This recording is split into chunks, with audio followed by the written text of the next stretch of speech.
Everyone, good afternoon. My name is Elayne Allen, and I'm the managing editor here at Public Discourse. And today I'm joined by Ulrich Lehner, and he is the William K. Warner Professor of Theology at Notre Dame. And he's the author of many books, including God is Not Nice and The Catholic Enlightenment, The Forgotten History of a Global Movement. And he's the author and editor of 20 other books, more than 20 other books, actually. And today we're going to be discussing his most recent book, Think Better, Unlocking the Power of Reason. Ulrich's book first attracted me because believing in the power of reason and discourse is something very important to us here at Public Discourse, something we take very seriously and is very much part of how we think of our work. And so in a moment, I will hand it over to Ulrich and let him discuss his book for maybe 10 or 15 minutes, just giving an overview of the key points. But before I do that, just a logistical note, we want to hear from you, our audience, what questions you have. So throughout the webinar, please feel free to use our Q&A functions to submit your questions. And for the last 15 or 20 minutes, I'll bring some of those to Ulrich. So over to you, Ulrich. Thank you. Well, thank you very much. It's a great honor to be here, and I hope I don't disappoint. When people ask or mention Ulrich's latest book, it's actually, this is my latest. I have another new book coming out. So recently somebody mentioned my recent book, and I had to ask them, well, which one do you mean? And they were talking about Think Better. But anyway, it's a great pleasure to be with all of you. Thinking Better, I think I just tell you a couple of things how the book came about. It is actually born in the midst of the COVID pandemic, in the midst of a climate of discussion and discourse that I found increasingly hostile, and I increasingly avoided. I didn't want to switch on the news, read the newspapers any longer, because I saw people disagreeing with each other, very often people I highly respect, more screaming than actually arguing. And I said to myself, what example do we set to our own children? How can we teach our own children to think better, to argue better? And it kind of set me on the path to write a book. However, something else came then that worked as a catalyst for the book, for the book's birth, so to say. And that was one of my children was diagnosed with ADHD, and my wife and I always suspected that. But it was interesting to see the testing itself and the help that he actually received from that. And I said to myself, I want to get tested myself, because I always had a suspicion I might have ADHD, being able to hyper-focus on things, being the usually absent-minded professor. And I did that. At the end, I said to my wife, well, now you have empirical proof that you married a guy who listens worse than 95% of his age peers. And we were laughing about it. But I asked the doctor, how am I able to function with such really bad test results? How am I even able to write books, hold a chair at Notre Dame? And he gave me a couple pointers and said, well, you know, you probably came up with coping mechanisms very early in your life. And so this set me on a path of self-discovery. I went back in time, in my memory, thinking what helped me along, what could help accordingly others. And much had to do with thinking habits that I learned in high school, specifically in an old classical high school. We started Latin in 5th grade, English in 7th, and then Greek in 9th grade, reading the classics, writing philosophy papers, but then also discipline in our household from my parents, my grandparents. And thus, the plan for the book more or less formed. What can help us to focus, to pay attention to details, but also pay attention to people, to learn empathy, to engage with others. And in the back of my mind, of course, is also, since we're talking about Witherspoon and your location in Princeton, the ability to talk and to discourse with each other. As I mentioned at the very beginning, something I really appreciated at Princeton. I was there in 2009 as a member of the Institute for Advanced Study with a topic on Catholic Enlightenment. And many of my peers there were rather surprised. Catholicism and Enlightenment, it's like oil and water, it doesn't go together. They were smiling at the beginning of the semester, thinking, well, we wonder what Ulrich is really researching here. Is this not just chasing a fairy tale story? But we were able to discuss it freely. We were able to disagree and agree with each other. And I really appreciated the openness for this academic discourse. So ultimately, the book was then written over the summer, and I had an audience in mind who is not that is not philosophically how do I say this best? That does not necessarily read philosophical books all the time. I wanted to write an engaging book that somebody can pick up in a college dorm room, a parent, somebody who is an academic but doesn't necessarily want to read all the detailed arguments of a philosophical textbook or philosophical analysis. I wanted to write a meditation or a meditative-like book, what it means to think better. And that is also the style of the book.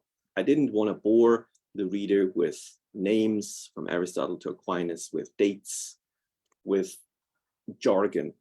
I wanted to take the reader at the hand and let him and herself discover, what does it mean to discover the laws of thinking, the laws of logic, to discover what causation is, to discover really what empathy can be, to discover what personality means.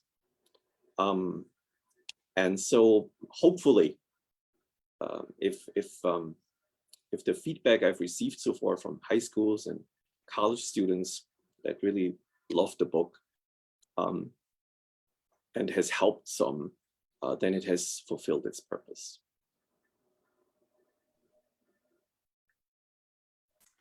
Thanks for that overview, Ulrich.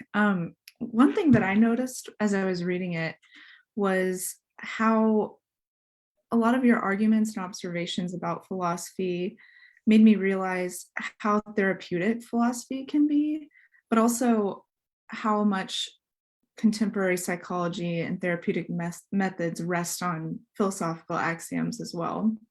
So there's this kind of natural compatibility between the two disciplines. And not that I think that what you recommend in your book can be reduced to mere therapy or mere wellness culture or anything, but it does seem like there's a kind of natural affinity there. Can you talk about how, when you were writing the book, you think philosophy and psychology and therapy go hand in hand, and how that informed your decision to write the book as well, given your ADD and it being in your family? Yeah, I was when I set out on the path of discovering how philosophy can help you with ADHD and can form your mind, can form your give you the habits of disciplined thinking. I think something that many people lack today. I think it can be therapeutic because philosophy, when it's done right, is always about truth, and the truth is always beautiful, and beauty is good for our soul, and it is a natural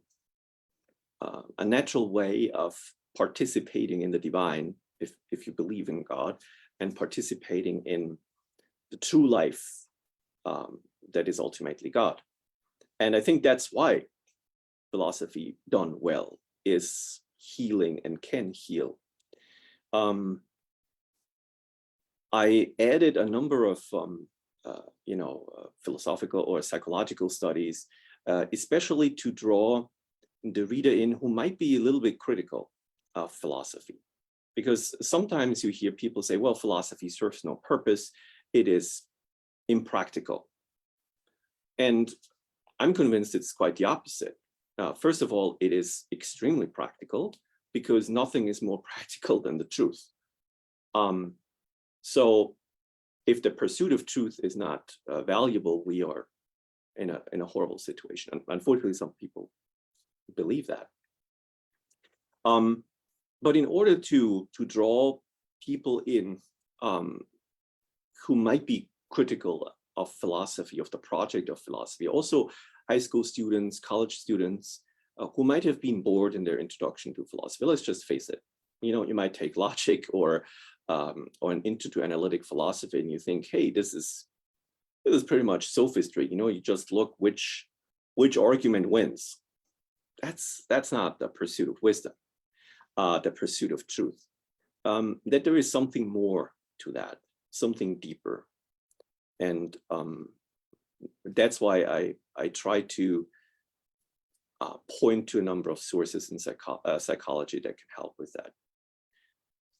But on the other side, I think we also have to be honest that does not mean academia is good for your soul necessarily, because I know a lot of people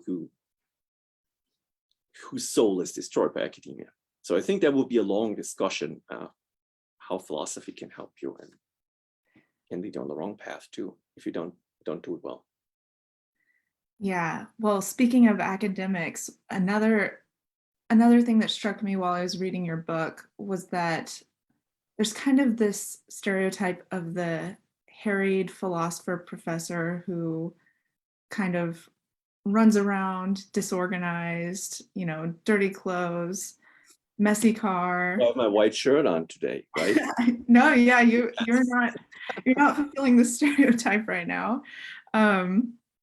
Yeah, who's kind of this messy hair, brilliant philosopher who just can't seem to get the practical aspects of their life in order.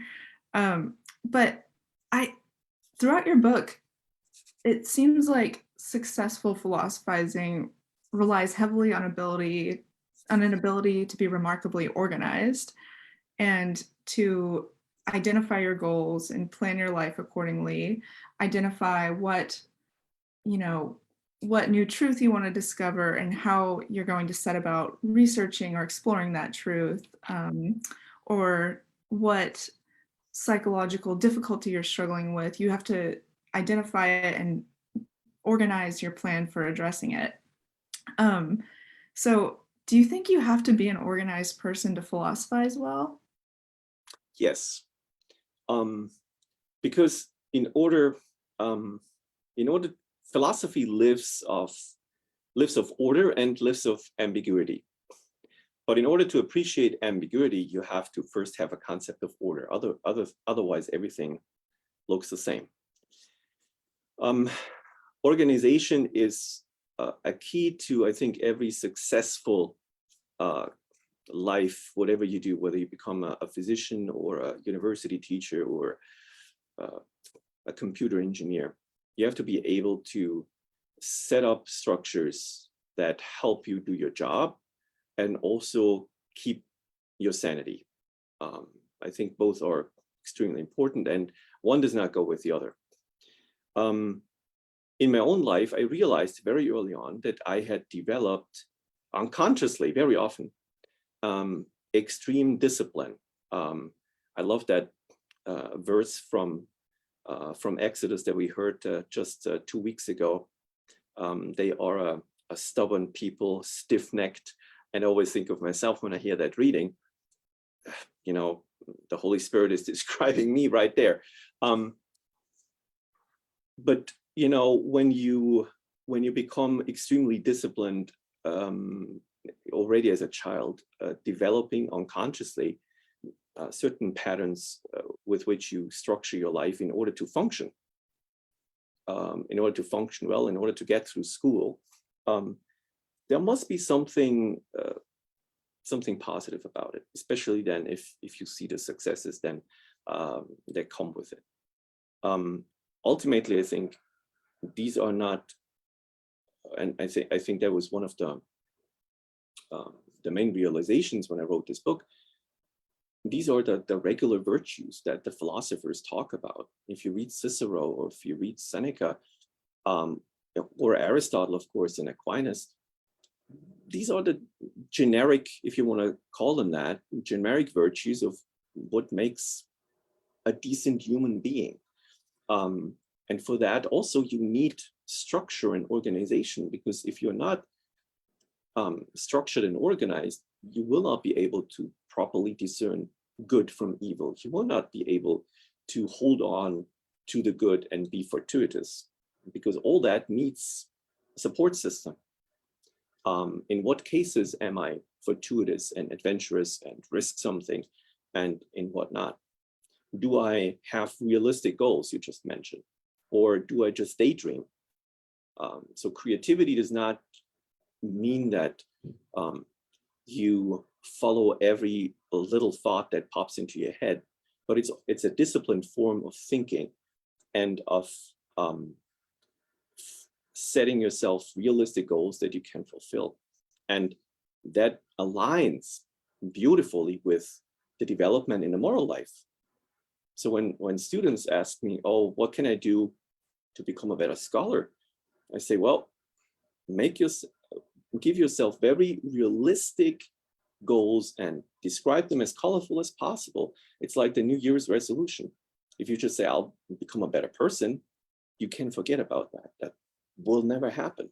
You have to actually make it concrete, and then you're able to fulfill that. So without proper organization, you will not be a good philosopher. I'm convinced about that.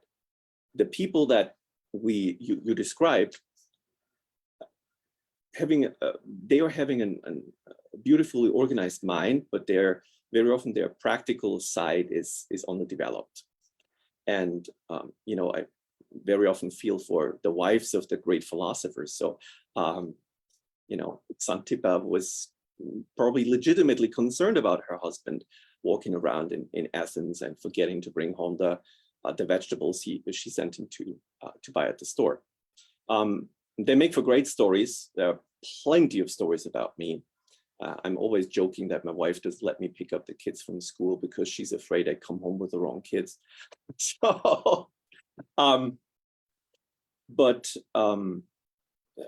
you know, the hyperfocus in one area can sometimes lead to weaknesses in other areas. And I think, you know, that's then in the person's power to struggle and to try to develop that other side. And a lot of philosophers don't do that, or a lot of absent-minded, you know, generic people. I tend to fight those impulses, and just creating patterns of organization around me that help do that. So for example, during the COVID epidemic, I wore every day my dress shirt and my tie, even if I worked at home and just on Zoom, because that gives you a structure for the day and differentiates work from leisure.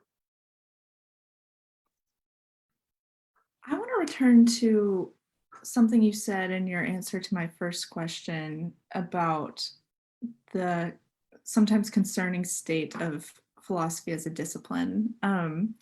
So obviously your book is not necessarily geared towards academic philosophers. It's for students, high school, college, and anybody who's interested in seeing how philosophy can improve their lives. But it seems like the discipline of philosophy in some areas has not, I mean, I'm not a close observer of the latest conversations in philosophy departments, but it seems like some of the questions being asked and the matters being considered are rather arcane and perhaps politicized in some areas. And so I wonder what you make of philosophers today. I know you're a theologian and maybe you don't keep up with the day-to-day of philosophical debates either, but I imagine you're closer to what's going on there. And I wonder if you think that there are tools in your books that academic philosophers need to rediscover, and if so, what those might be. Yeah, and you can do philosophy in a lot of different ways. So I think it's not a book written in the style of contemporary academic philosophers, which is analytic philosophy. So you boil it down to arguments, to logic, and you show the structure of your argument.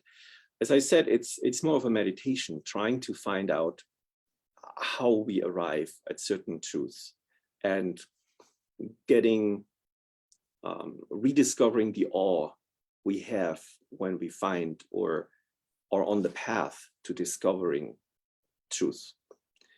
That's probably what I miss most in contemporary philosophy, but also in the university. I don't know about Princeton or wherever you went to school. I'm teaching regularly honor students, regular students, and I ask them, I give them some texts and I say, what puts you in awe? What makes you ask big questions, puts you out of your comfort zone? And the honor students last semester came to me and said, Dr. Lehner, we don't have time to really be in awe. We don't get a chance in our class. This is the only chance we have, this theology class, to be in awe and to just take a step back and say, wow, there is something I can't just put my hands on and grasp. And I need a couple seconds, minutes, hours, a semester to deal with that. We don't give that to students anymore. And I think ultimately, to circle back to your initial point, I think, that is also a reason why we are creating actually more stress and exacerbate mental illness among students than giving them tools that are actually healing, like wisdom, like mindfulness, all the great virtues that we have in that tradition. So rediscovering awe, rediscovering mystery, rediscovering the value of meditative, let's call it slow thinking. We are appreciating slow food. We are appreciating everything slow, except sometimes thinking and speaking. Of course, if I talk very slow, that will be annoying for all of you, but think about it. Very often we want people to give you to give a quick answer. I try not to do that. I would rather have the reader discover something by herself, and that's why I walk slower through the book. And I think that's the kind of thinking that's much more helpful, really for everybody, because then you build these tools up yourself instead of just receiving something. Here I give you an answer. No, that answer I haven't discovered myself. Or as Joseph Ratzinger says in the introduction to Christianity, you can't put the kingdom of God in front of somebody on somebody's table. They have to discover it themselves. It's with philosophical truth, just like that. So hopefully, it can spark a conversation. There are a number of philosophers who left academia for that very reason, because they didn't want to deal with the how do I call this best, artificiality sometimes in which philosophical research is exercised. Tom Morris will be one of them, who also wrote an endorsement of the book. So I don't know if you have read his stuff. So for example, if Aristotle ran General Motors and things like that.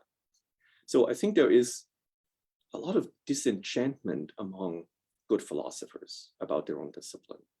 And I'm not saying that theology is all fine. So don't get me wrong. There's plenty going on in theological discourse that is just as artificial and not life-giving. I really appreciate your point about awe and students not really feeling able to locate points in their lives when they're able to feel awe at things. I recently read Josef Pieper's Leisure, the Basis of Culture, and a couple of his observations are that there's this false notion floating around in contemporary Western culture that we have to work and struggle to gain any insights, and essentially effort is equivalent to virtue. And I could see that being a point of frustration for academic philosophy, because there's a start to finish analysis that you have to really force your mind to follow and to complete.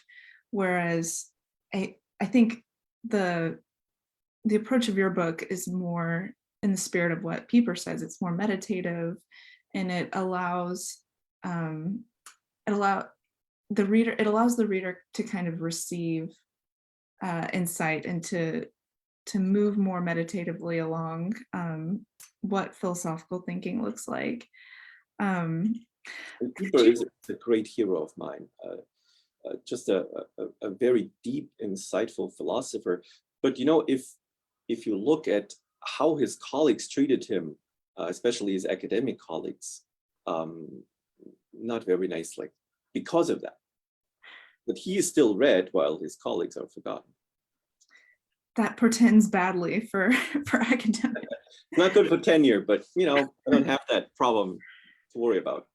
Yeah.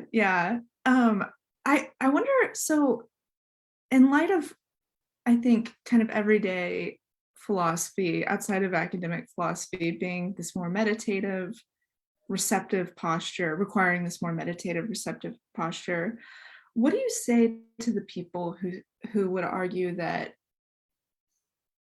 big technology, the digital stratosphere, and even just the kind of our kind of social atmosphere of argumentation where we talk past each other and we're bad at listening, renders the meditative approach to philosophy impossible? How would you respond to those people? Because clearly your book is not naively optimistic, but optimistic in the sense that it argues and suggests we still can philosophize and reason well together. Well, it could be that I'm just a real dinosaur, and I probably am. I still have to ask how to do the settings on my phone, because I'm digitally challenged in that regard. Me too. But for example, I think there are ways in which we can use social media and big tech and its tools for the best of our disciplines. So I would lie if I said I don't love Google, because Google Books makes my research possible. I don't have to travel to the Newberry Library or to this and their rare books collection all the time, because everything's digitized, and with algorithms you can find information that you couldn't find before. So this is all really cool and helpful. And I think in the proper response also in Catholic thought in particular, as a Catholic, is make good use of what is available in this world. Everything good and true and beautiful can be baptized, can be brought into the church. And I think that's what we have to try to do. We can't be enslaved to our technology. So that means, for example, I've seen people bring their iPhone to church and do the reading on their iPhone, follow the reading, because not every parish has the printed readings and so forth. So you can use it as a tool to remind you of your meditation. You can adjust the settings that it's not always interrupting you, or that you don't get old notifications. So I think it's within our powers to properly adjust, and you can be a hermit in today's world if you want to. You don't have to be a hermit, but you can limit the influence, the influence of distractions. I think humans, by their very nature, always look for distractions from big questions. If you read Pascal, he beautifully identified that as a main problem, why people don't think about God and don't think about death. So I think in the 17th century, you probably had different distractions. You went to card games, the theater, horse races, and nowadays you just watch Netflix. So the distractions have changed. I don't know if our human nature has changed and our proneness to distraction.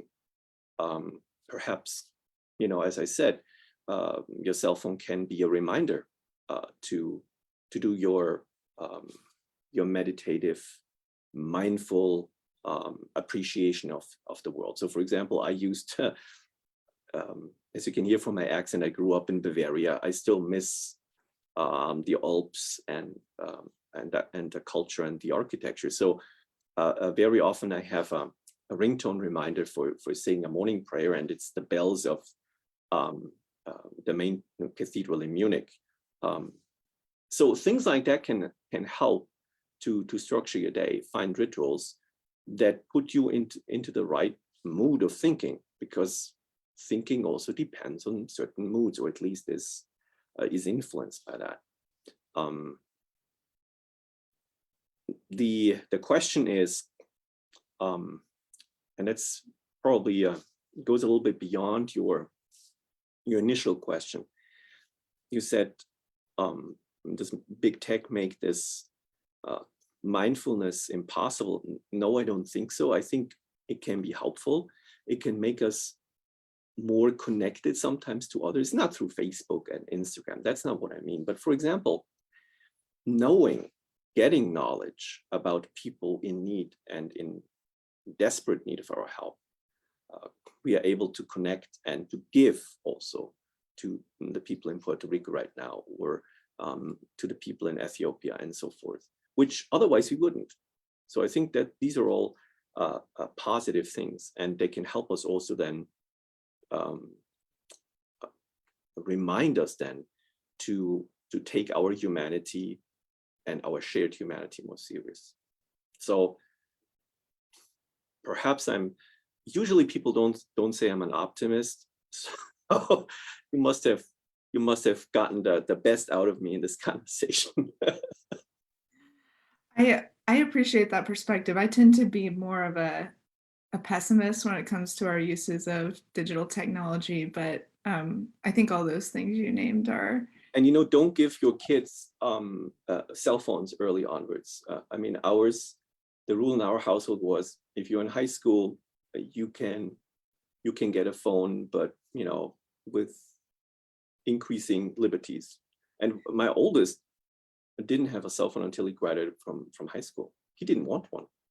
Yeah, good for him. That shows that you guys did something right, that he didn't even want one. I grew up when cell phones were becoming universal, so my parents didn't know the addictive powers that came with them. And I think after seeing all my peers become functioning smartphone addicts, I'm gonna definitely withhold that technology until my kids are like 50, basically. But I think as I said, the students are sometimes surprised when, I think in the book I mentioned this too, we are walking through life. Very often we talk about, how important relationships are. Nobody is actually putting relationships first. Mm. I mean, this is an old insight in existential philosophy, psychology, Eric Fromm, and The Art of Loving, and many others. We talk about love, but we don't make love a priority. And then we wonder why we're so bad at loving. Well, I mean, you get good at things that you prioritize. And, mea culpa myself. I don't exclude myself from this at all. But I think we don't talk about it in education. We don't talk about it in formation and in parenting enough. And the same goes, we want to be listened to. We want to be understood. But how often are we actually paying attention to others? It really struck me as a teenager. Well, I was 18, 19 years old. I lived for a year in a religious community. And after a couple of weeks, I knew all the brothers and the friars. And they were missionaries from all over the world. And one evening I said, "Oh, brother so-and-so, you were in Nepal as well. So did, brother X, Y, and Z." And he just looked at me and said, "Oh, I didn't know that. We are sitting at the same table for 20 years, but I didn't realize that." And I thought that was just terrible. It happens in religious communities too, obviously, how people cannot be mindful of each other and pay attention. And that's really what empathy is. It's a lot of intellectual work there as well. And that you can, social media, I don't think are responsible for our decline with that. They certainly don't help, but they can also perhaps provide tools of making us more aware of others. That reminds me of, I think, maybe the chapter that interested me most, which was on empathy and Edith Stein that you wrote. First, could you just talk about what Edith Stein says about empathy and how you think it can make us better thinkers, and I guess more broadly, why you think of empathy as integral to being a fully formed human being? Yeah, I mean, many of the listeners know Edith Stein as a German philosopher. She studied with Edmund Husserl, the father of phenomenology, and in her doctoral dissertation, she tackles the problem of empathy, which I found already by itself quite fascinating. It was a hot topic at the time. How do feelings, emotions, thinking interact? So she's interested in the question what empathy is and how it comes about. And instead of saying, well, empathy, because if you ask people on the street, very often they would say, well, it means feeling what other people feel. And she beautifully and really with her talent as a philosopher dissects these arguments and these descriptions and says, well, if you make yourself feel what another person feels, then it's just about you. And she's right. If I intend to, feel what you feel when, your first child is born, or when you're going through a painful separation or whatever, and try seeing the person and trying to imitate their emotions, then I'm not present with and for that person, but I'm trying to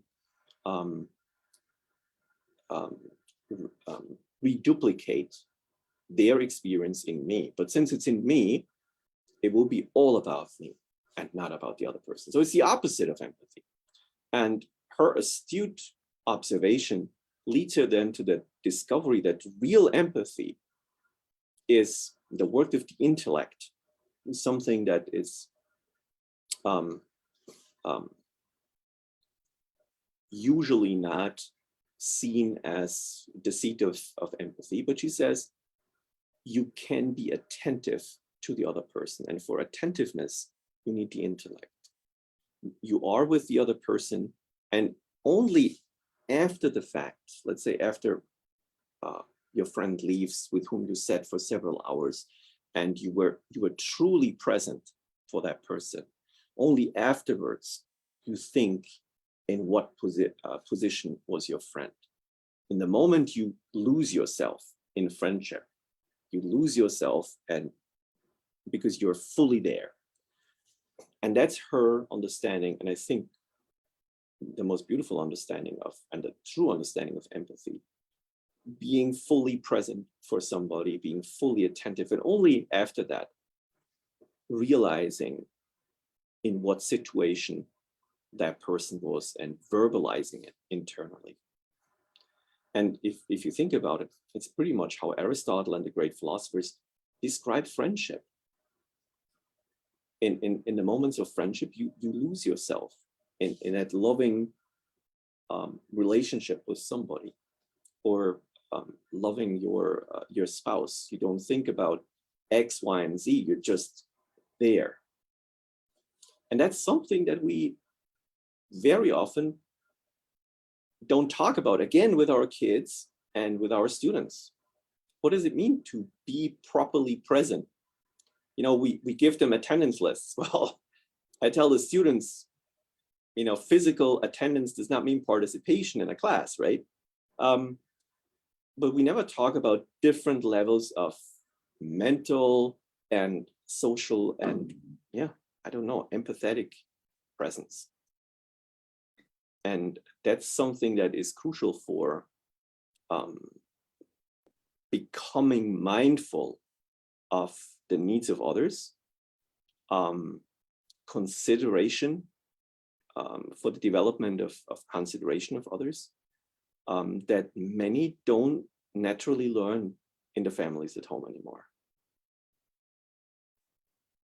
It seems like that's not only is that just something that's intrinsically good, that is worthwhile in and of itself, because it seems like almost a form of love, but it also seems like a essential way to become better thinkers and have a broader understanding of reality. If we can't fully enter into what another person might be experiencing, then it's that kind of amounts to us not being able to get outside of ourselves and Right. being stuck in our own minds, which seems antithetical to being a good reasoner and a good thinker. And you know, there might be impediments to reach the other person, or to go out. If you think about Saint Therese of Lisieux, she talks about obsessive compulsive thoughts that are haunting her, and her realization or her solution is to accept them in love, for the love of God. But it's sometimes not easy, so I'm not saying that's a solution for everything, but there is a clear parallel in the great mystics and in the great saints of several religious traditions, between attentiveness to nature, to other persons, to God, and a secular version of that. So if you read Simone Weil, the highest form of prayer is attentiveness.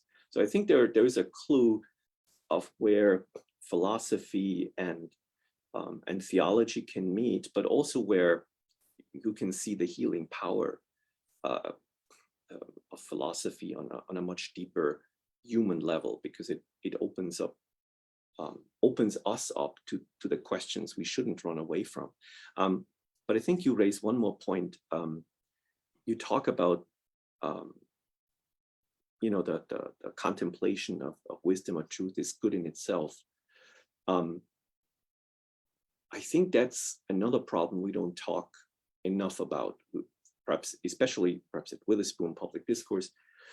We have, we realize that certain things are good in themselves, and that's why they should be pursued. So when students ask me, what good is theology for? I say, theology is absolutely useless.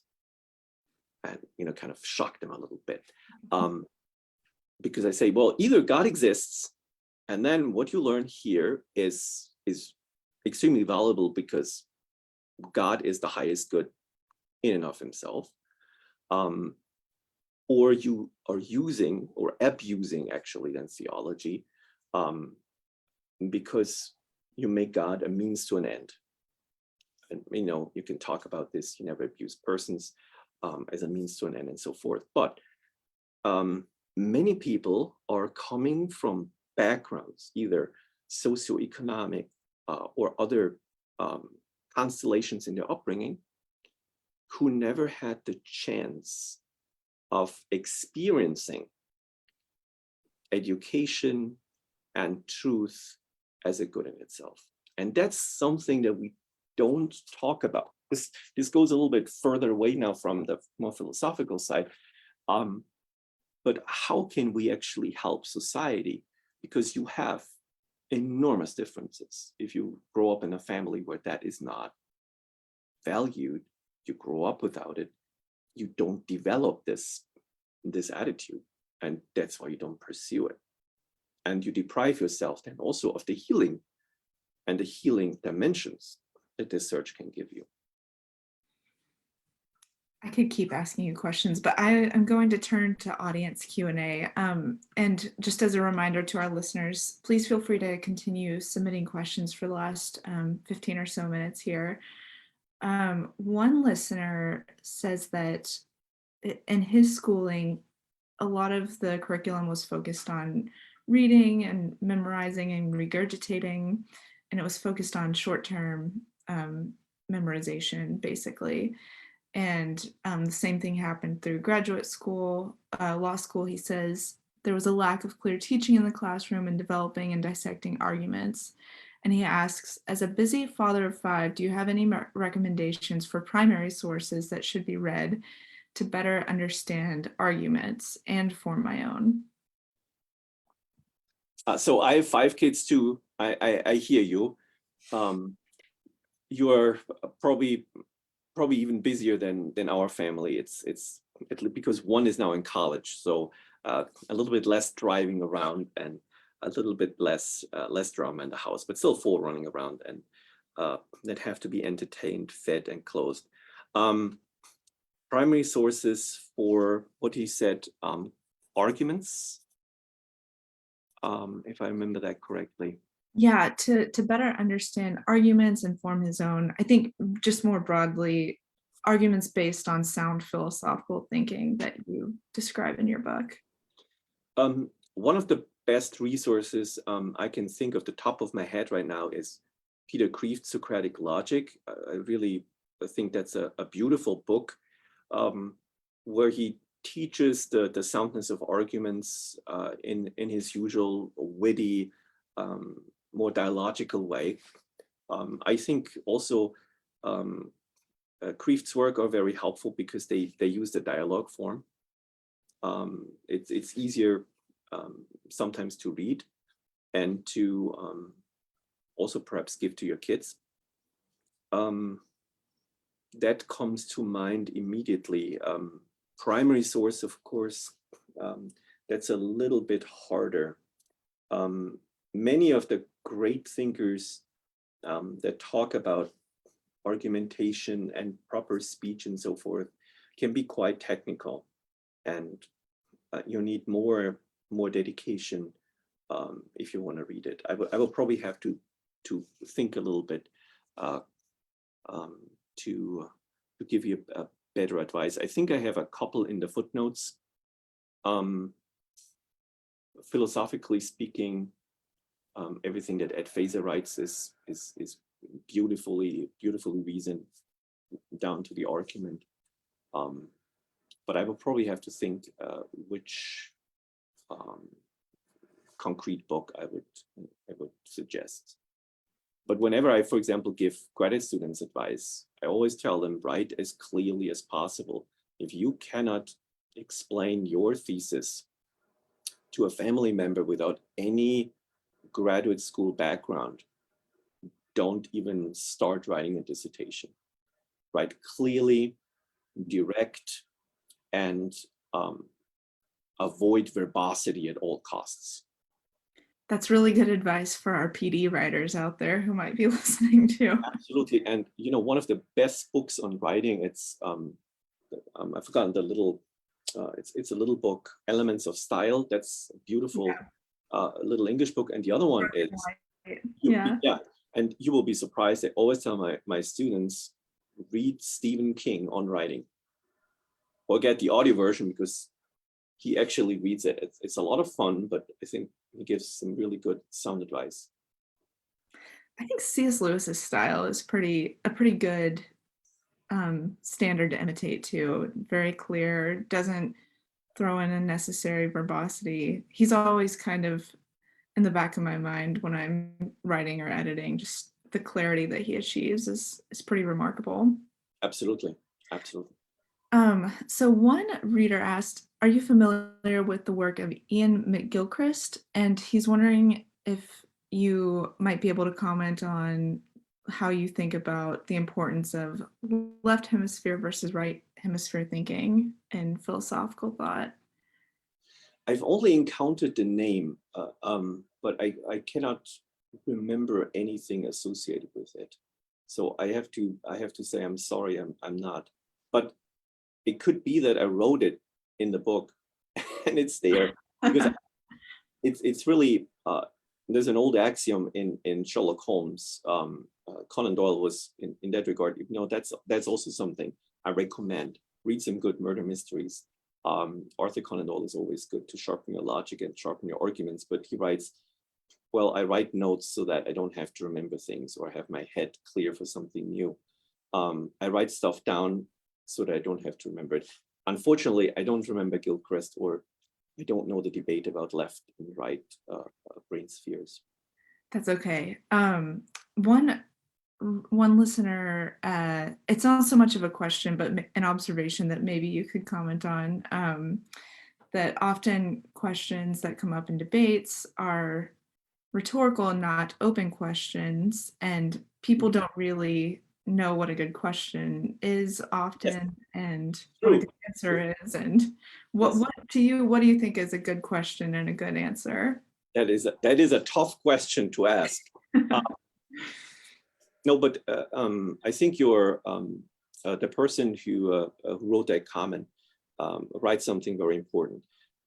Students very often don't realize it's very hard to ask good questions on an exam, and